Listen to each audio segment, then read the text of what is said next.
Hola, buenos días a todos. Un saludo especial. Estamos en la recta final. Vamos a ver esta semana, a repasar lo que fue el Frente Nacional y todas sus consecuencias y efectos. Por eso los felicito que hemos venido adelantando este curso de las ideas políticas. Es un breve resumen, pero por lo menos nos sirve para ubicarnos mejor en el recuento de la historia. Por eso me alegra verlos. Un feliz día a todos. Esta semana los quiero invitar para que estudiemos o veamos con cierta profundidad los presidentes que actuaron en el Frente Nacional, los efectos de ese Frente Nacional, el movimiento revolucionario liberal que se levantó de oposición al Frente Nacional y dos gobiernos que me parecen fundamentales de resaltar: el gobierno de Carlos Lleras Restrepo y sus reformas, y el gobierno de Misal Pastrana Borrero y sus reformas fundamentales. Vamos a iniciar haciendo un breve recuento conforme terminamos el video de la semana pasada. Recuerden ustedes que vimos dos grandes patriotas, al doctor Jorge Eliezer Gaitán y al general Gustavo Rojas Pinilla. Como ustedes lo escucharon y lo han conocido por medio de la historia, el general Gustavo Rojas Pinilla tuvo que entregar el poder a una junta militar en el año 1957. Esta junta militar gobernó un ejecutivo plural, tal y como hemos visto ya anteriormente en la historia. Colombia ha tenido dos épocas de ejecutivos plurales. Este es el segundo.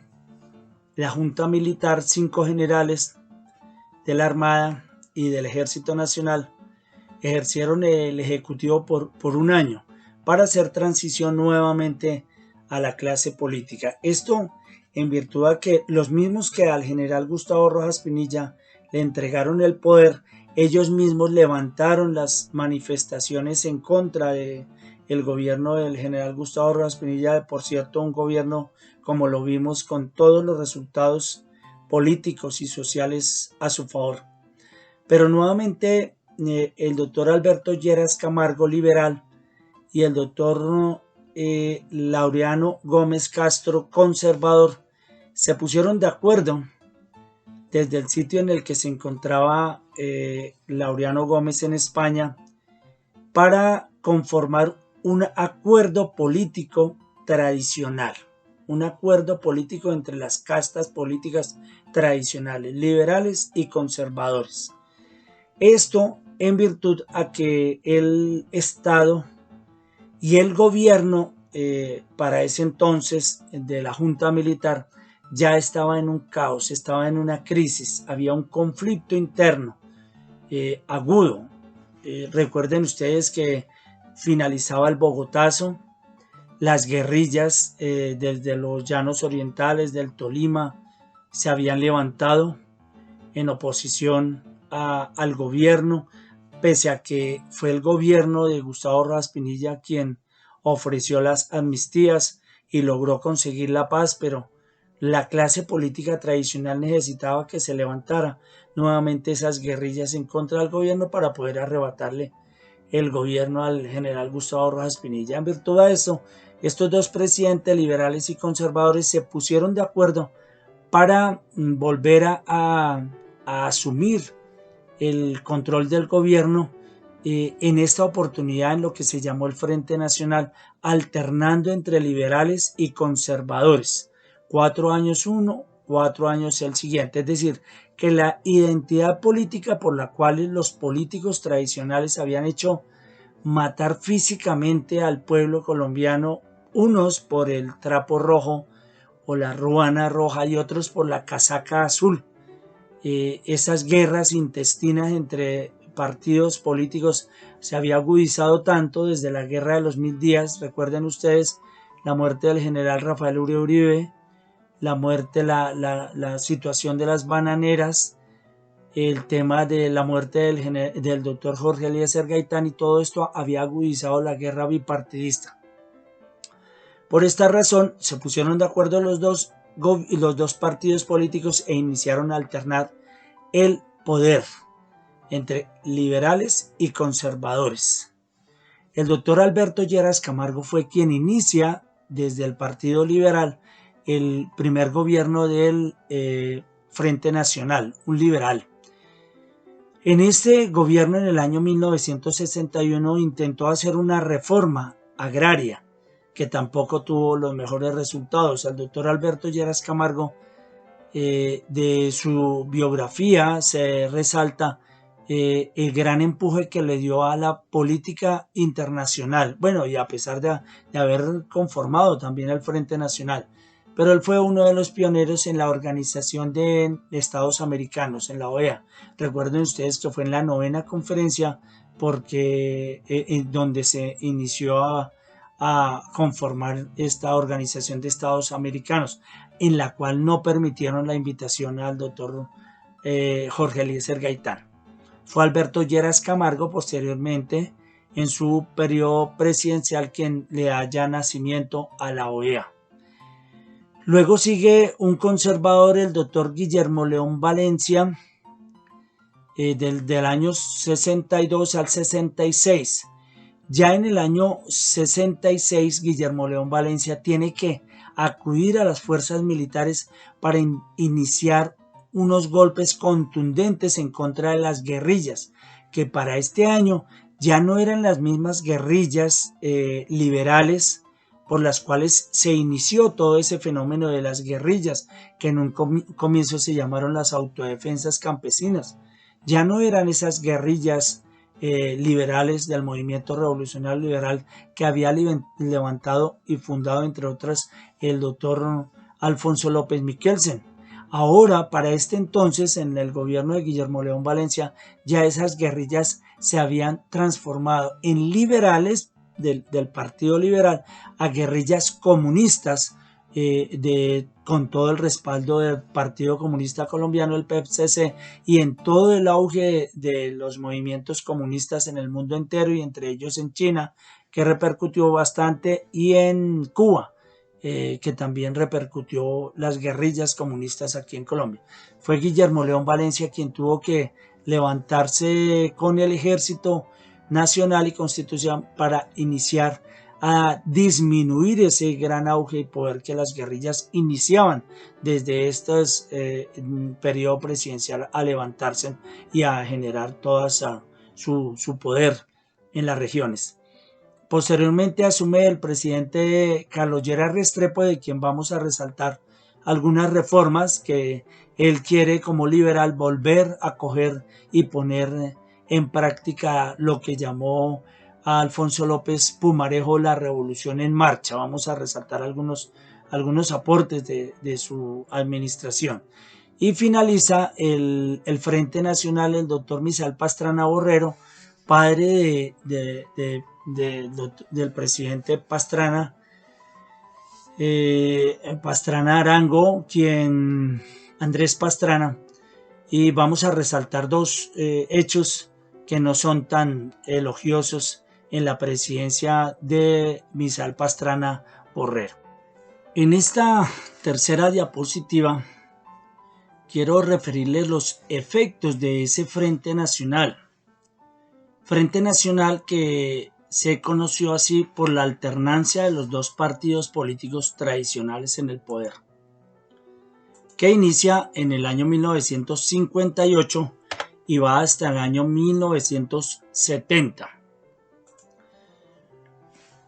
Como ya les dije, los dos partidos políticos tradicionales, liberales y conservadores, sus dirigentes, fueron quienes propiciaron esta política del Frente Nacional. Primer efecto, pues el apaciguamiento de la violencia bipartidista. De esta manera lograron, de cierta manera, controlar la guerra civil que se estaba levantando en los distintos lugares apartados de la geografía, porque la violencia entre liberales y conservadores, lo que habían levantado los mismos dirigentes de los partidos políticos ahora se había agudizado tanto que no tenían cómo controlarlo. Ahora los mismos dirigentes de políticos tradicionales le debían enseñar a sus pueblos, a su pueblo que siempre votó liberal y que peleaba y hacía toda su gesta por el color rojo. Ahora sus dirigentes le tuvieron que decir que 4 años gobernarían los liberales y a los siguientes 4 años esos liberales deberían votar por los conservadores. Es decir, fue un acuerdo que de tajo rompió todo concepto ideológico con el que habían educado por más de 100 años al pueblo colombiano. Un periodo liberales deberían votar por los conservadores y el siguiente periodo los conservadores deberían votar por los liberales. Esto mismo lo había dicho Jorge Eliezer Gaitán cuando se refería a las oligarquías de los dos partidos políticos tradicionales. Otro segundo efecto fue el surgimiento de nuevas gestas guerrilleras, ya no guerrillas liberales, guerrilleros liberales, como se levantó el señor Pedro Marín, que fue un guerrillero liberal. Él inició su ejercicio de guerrillero, su dominio en distintas regiones del Tolima, Marquetalia y posteriormente en el sur del Meta, ya no como un guerrillero liberal como había sido su origen, sino ahora era un guerrillero comunista. Seguramente muchos de esos guerrilleros que fueron transmutados del partido liberal tradicional en Colombia a las guerrillas comunistas nunca entendieron de qué realmente se trataba. Solo los comunistas o el PSC colombiano fueron quienes los transmutaron a las guerrillas comunistas y les vendieron la idea del comunismo en la China, en Rusia y en Cuba, pero esos guerrilleros de fondo no tenían claro, tan no lo tenían claro que ahora en las conversaciones de paz con la FARC, que originalmente eran Fuerzas Armadas Revolucionarias Comunistas, ahora se hacían llamar Fuerzas Armadas Revolucionarias de Colombia porque no tenían claro que ellos eran ya guerrilleros comunistas. En 1964 se levantó las Fuerzas Revolucionarias Comunistas, las FARC. En 1965 se levantó el Ejército de Liberación Nacional, el ELN, con el aval del gobierno cubano. Y posteriormente, a finales de 1965, se levantó el EPL, Ejército Popular de Liberación, con el aval del gobierno de la China, de Mao Zedong, y posteriormente en los años 70 se levantó las guerrillas comunistas del M-19 después de el fraude que sufrió el general Gustavo Rojas Pinilla, como ya se los explicaba yo. El 19 de abril de 1970 se levanta unas guerrillas de connotación comunista y se hacían llamar nacionalistas, pero eran comunistas, unas guerrillas urbanas.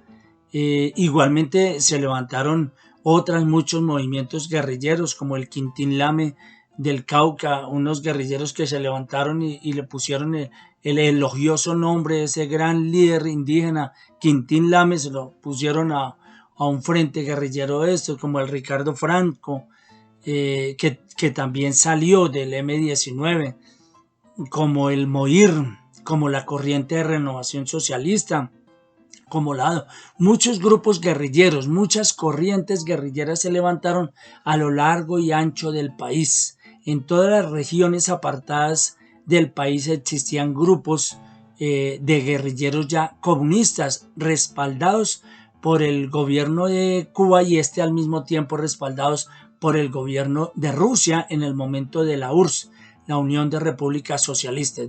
Es decir, desde allí recibían un respaldo económico para que todos estos movimientos guerrilleros comunistas se levantaran en armas en contra del gobierno nacional. En principio era en contra del Frente Nacional, de esta misma organización que ellos mismos habían constituido, pero una vez finaliza en 1974 el Frente Nacional, esas guerrillas comunistas siguen con su discurso y van en contra del gobierno legítimamente constituido, en contra del pueblo colombiano.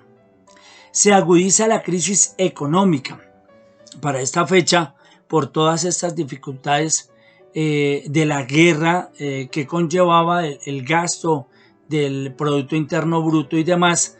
Además que para esta década, hasta ahora en los años 60 y 70 es que se habla de la industrialización en el país, lo que significa que la agudización de la economía en Colombia era muy grave. No había condiciones económicas. Bueno, y a pesar de todo esto también la corrupción desde las grandes altas esferas del Estado siempre ha agudizado esta crisis económica y en este momento también era muy grave el tema de la economía. Igualmente, el gobierno de Carlos Lleras Restrepo se caracterizó por unas reformas que vamos a ver, algunas de esas reformas con muy buena intención, pero que no tuvieron un final feliz, como era lo más obvio, porque era un gobierno de transición, fueron 16 años de gobiernos de transición. Y posteriormente vino la reforma urbana, de la que también les voy a hablar con este presidente, la adopción de políticas populistas, todos esos gobiernos populistas, y el aumento considerable de la inflación. El poder adquisitivo de la moneda de los colombianos no tenía mayor cobertura ni alcance.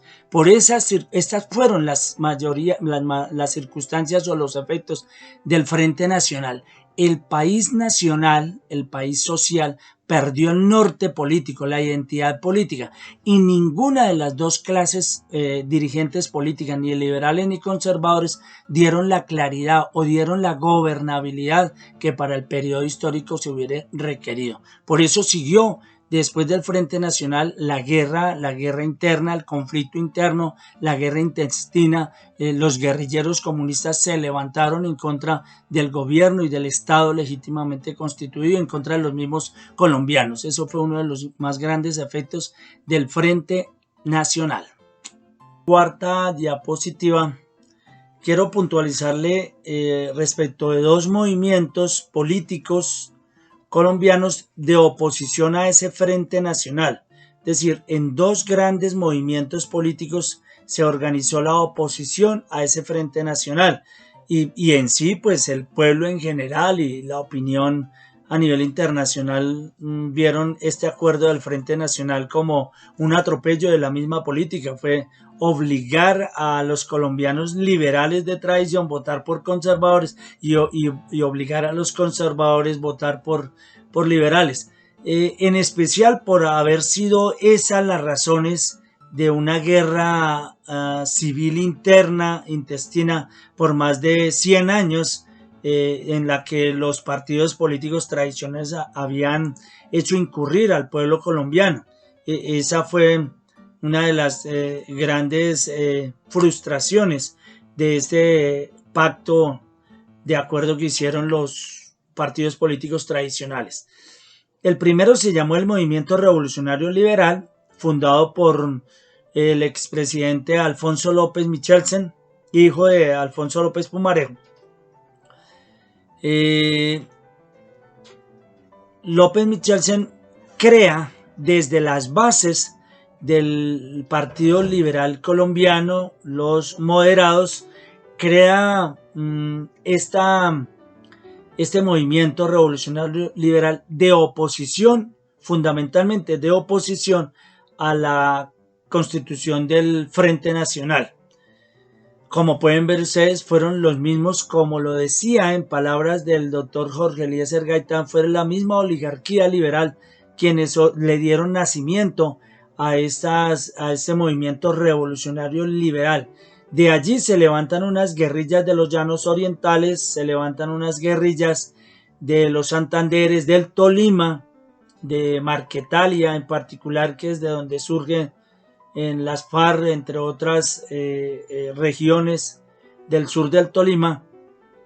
Y posteriormente esas mismas guerrillas ya conformadas como guerrillas fueron las que se fueron convirtiendo en las guerrillas comunistas del Partido Comunista Colombiano, respaldadas, como se los dije anteriormente, por el gobierno cubano. Y así fue como se conforma las FARC, Fuerzas Armadas Revolucionarias Comunistas, en el año 1964.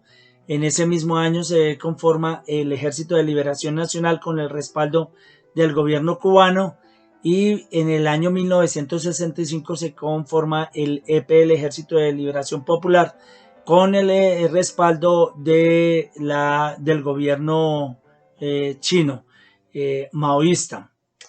Y todas esas guerrillas con el respaldo de la URSS, de la Unión de Repúblicas Socialistas constituidas en Rusia, que económicamente financiaban esas guerrillas. Y posteriormente se constituye el M-19 en 1970, como ya se los he venido diciendo. Los logros son las coaliciones de los grupos guerrilleros de izquierda y los grupos políticos de izquierda que se conformaron en una sola gran movimiento de izquierda en el país, en donde se apoyan por la izquierda internacional o la comunista internacional, como se los dije ya en un video anterior. Es decir, que desde esta misma fecha de la constitución del movimiento revolucionario y liberal se gestan ya las guerrillas comunistas e inician a generar un caos de violencia a lo largo y ancho del país. Todos estos movimientos guerrilleros del que les nombré en la diapositiva anterior se gestaron desde el Cauca, desde los Llanos, desde el Tolima, desde los Santanderes, desde Córdoba. Es decir, se extendieron por todo el territorio nacional, generando caos. Y el M-19 como una guerrilla urbana en las grandes ciudades, entre ellas en Bogotá, en Cali y otras más ciudades de alto nivel de concurrencia. Este movimiento de partidos políticos de izquierda se basaron y lograron conseguir curules para el Senado en las elecciones de 1962, logrando conseguir recaudar curules en el Congreso de la República y algunas gobernaciones y alcaldías a nivel regional. Su principal eslogan de trabajo fue la salud, la educación, el techo y tierra, que era por lo que ellos manifestaban a la comunidad trabajar. De la misma manera, el otro movimiento, partido político que respaldó, que se levantó en oposición al Frente Nacional, fue la ANAPO. Como ya les dije, este movimiento político fue el resultado de la pérdida de las elecciones del general Gustavo Rojas Pinilla, del cual se levanta de un lado un brazo político llamado la ANAPO, Alianza Nacional Popular, la ANAPO, y de otro lado las guerrillas comunistas del M-19.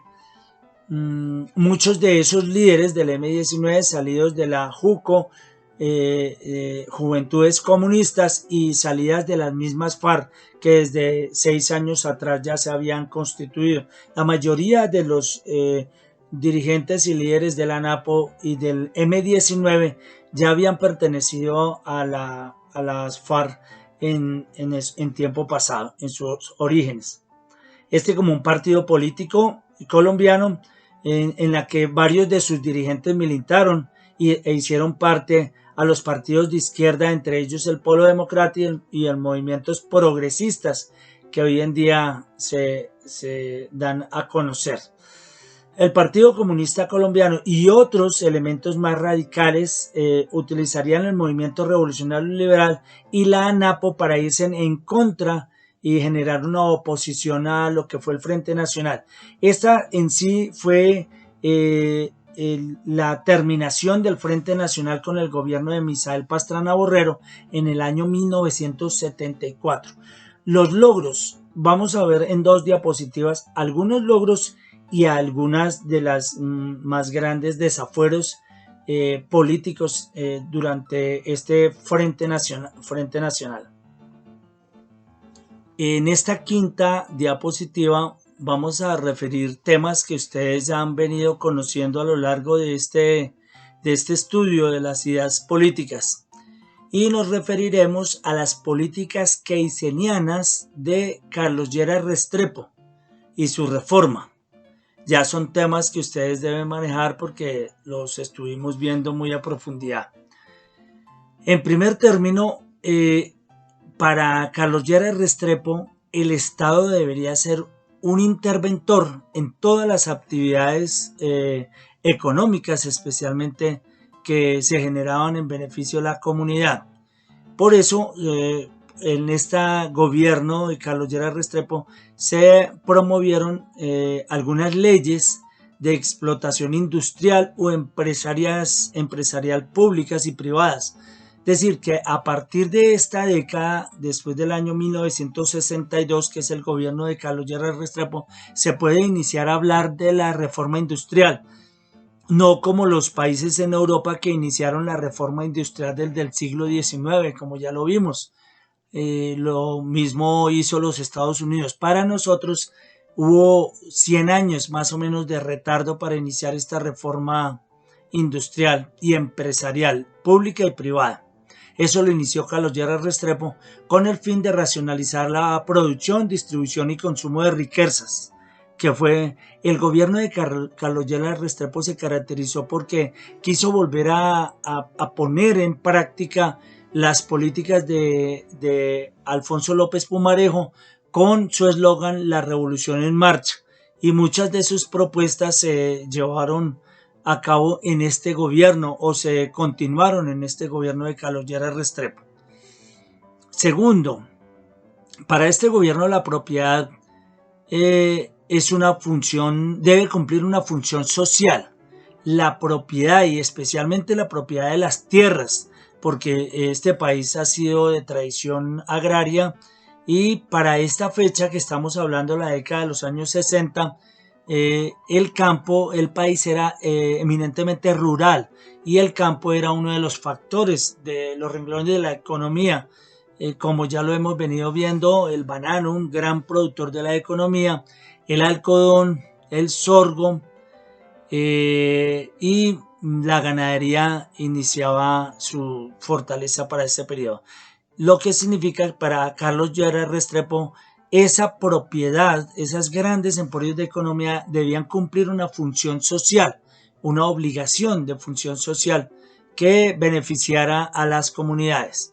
Tercero, fortaleció las herramientas de intervención del mismo Estado, no solo en la reforma industrial, sino en la reforma económica que se promovió en esta década de 1960. El Estado como un interventor, e inicia a ponerse en práctica las políticas keynesianas. El Estado, para Keynes, el Estado era un interventor de la economía. Igualmente, en este gobierno, en esta administración, se inicia a hablar de los planes de desarrollo cuatrienales. Es decir, para esta década, Carlos Lleras Restrepo habla de los primeros planes de desarrollo para 4 años, aunque no se llevaron a cabo porque esos planes deberían presentarse en el Congreso de la República, y allí nunca se promovió una ley de plan de desarrollo. Sí, el gobierno de Carlos Lleras Restrepo sí los promovió a nivel local y regionales, los primeros planes de desarrollo. Estos vienen a organizarse ya en forma más clara y de eficiencia para la organización administrativa del Estado 3 administraciones después a esta. Ya en los gobiernos de Virgilio Barco Vargas específicamente se inician a hablar de los planes de desarrollo.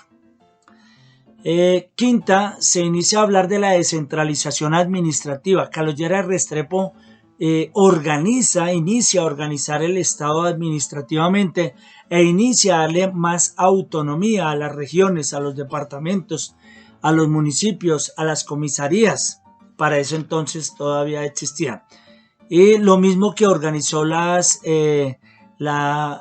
establecimientos públicos y descentralizados del Estado. Entre ellos, para esta administración se habló del INCORA como la institución agraria que veremos en la próxima diapositiva. Y por último, no en esta administración, pero sí desde aquí se inicia a dar forma a lo que se conoce hoy en día como las Unidades Municipales de Asistencia Técnica Agropecuaria, las UMATA, que vienen a constituirse legalmente desde el año 1993. Pero Carlos Lleras Restrepo, con estas políticas, intenta implementar las reformas agrarias, intenta organizar el Estado e intenta ponerle controles al surgimiento de la economía, esto con sus políticas keynesianas. En esta última diapositiva de esta semana vamos a ver los antecedentes de las reformas agrarias, un tema fundamental. Recuerden que esa fue una de nuestras tareas que nos propusimos cuando iniciamos esta cátedra de las ideas políticas, las reformas agrarias. Y vamos a tener que profundizar este tema ya cuando lleguemos a la Constitución de 1991 y en la última reforma que hace el presidente Samper. Eso lo tendremos que, una vez vemos la Constitución, vamos a hablar de estos temas para condensar en qué está la reforma agraria hoy en día. Como antecedentes de la reforma agraria, recuerden que les hablé que el primero que habló de la reforma agraria fue en el siglo XIX, José Hilario López, que hizo la primera reforma agraria quitándole los resguardos en la tierra a los resguardos indígenas y privatizándola. Un grave error. Fue el primer efecto de la reforma agraria 1851. Luego se siguió hablando de reformas agrarias, pero muy tangencialmente. Como el país ha sido hasta estas fechas eminentemente rural, pues era el diario vivir de los campesinos. La generalidad era un país de campesinos y pues nunca se trató de fondo, ni la Constitución de 1880 refirió de fondo este tema de las reformas agrarias. Solamente Alberto Lleras Camargo, en el año 1961, en su periodo presidencial, habla de la segunda propuesta de reforma agraria después de la que presentó la ley 200 de 1936, la reforma agraria que presentara Alfonso López Pumarejo, la que no se concretó tampoco porque se pretendía retirar de tajo por una ley la tierra improductiva a los dueños de las tierras para parcializar, para hacer pequeños minifundios y entregársela a los campesinos, pero sin programas, sin una planeación de procesos industriales, agroindustriales ni nada de eso, simplemente entregarle tierra a los campesinos. Por eso esa primera reforma de Alfonso López Pumarejo no funcionó.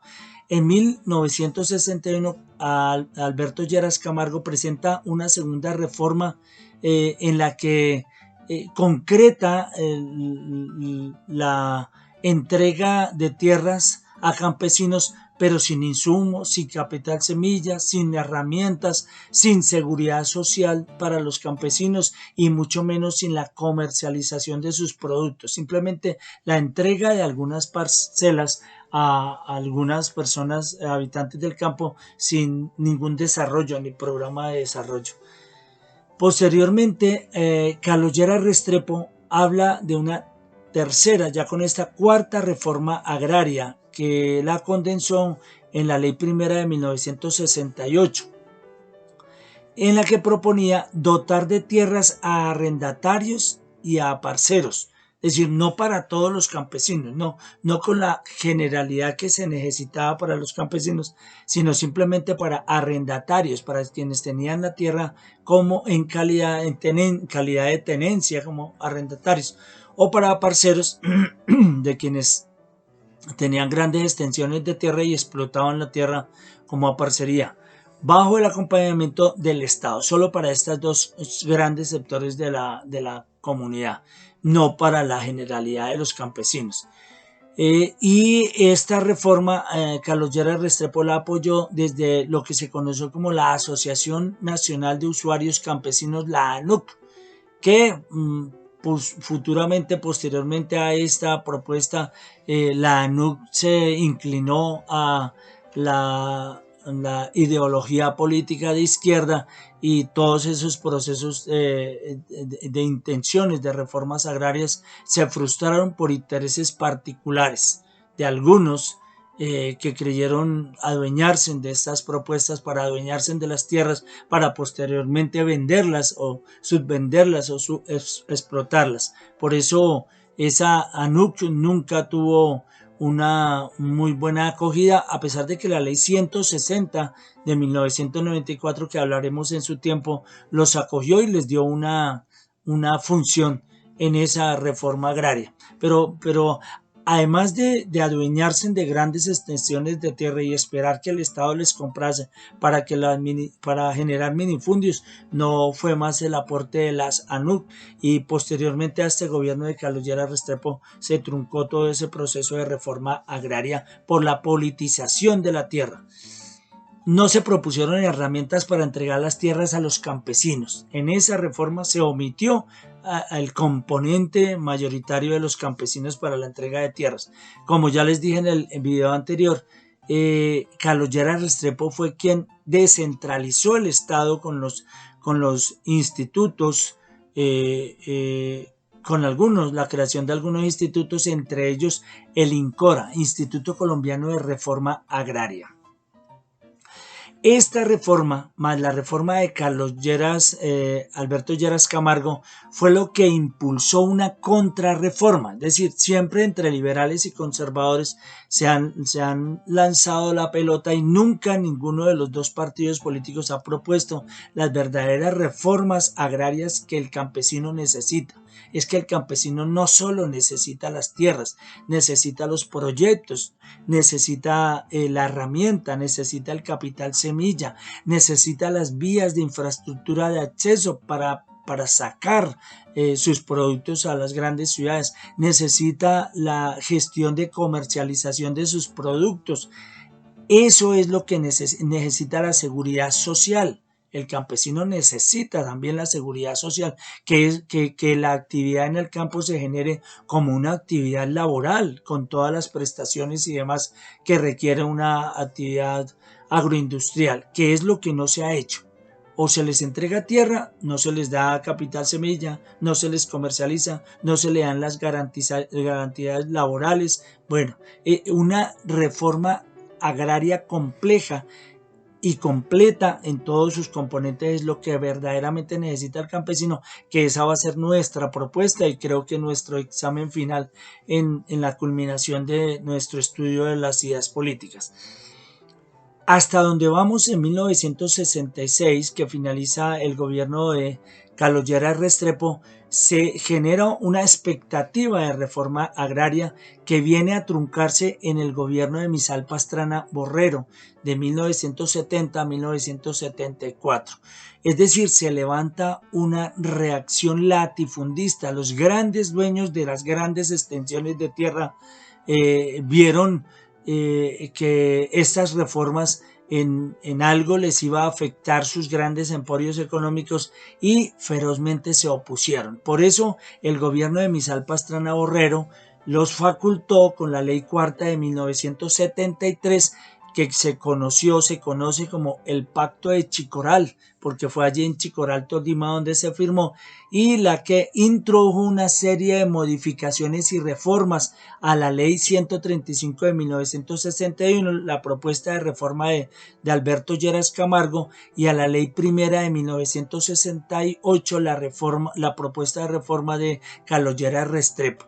Con esta contrarreforma, como se conoció, se tornaron inaplicables todas las reformas o propuestas de reformas agrarias que hasta la fecha se habían presentado, dando así como terminación por completo del intento del Frente Nacional de reformar la normatividad de la adquisición de la tierra o del dominio de la tierra, la naturaleza del dominio de la tierra, y se genera, y desde allí, desde esta reforma que se conoció como el Pacto de Chicoral, se genera que la gran mayoría de campesinos son simplemente poseedores de la tierra, No hay una titulación de tierra que le asigne, le adjudique la titulación en el derecho real de dominio a los campesinos. No hay una verdadera reforma de titulación. Si un campesino va a un banco, al sistema financiero, al banco agrario o a cualquier banco del sistema financiero a solicitar un préstamo,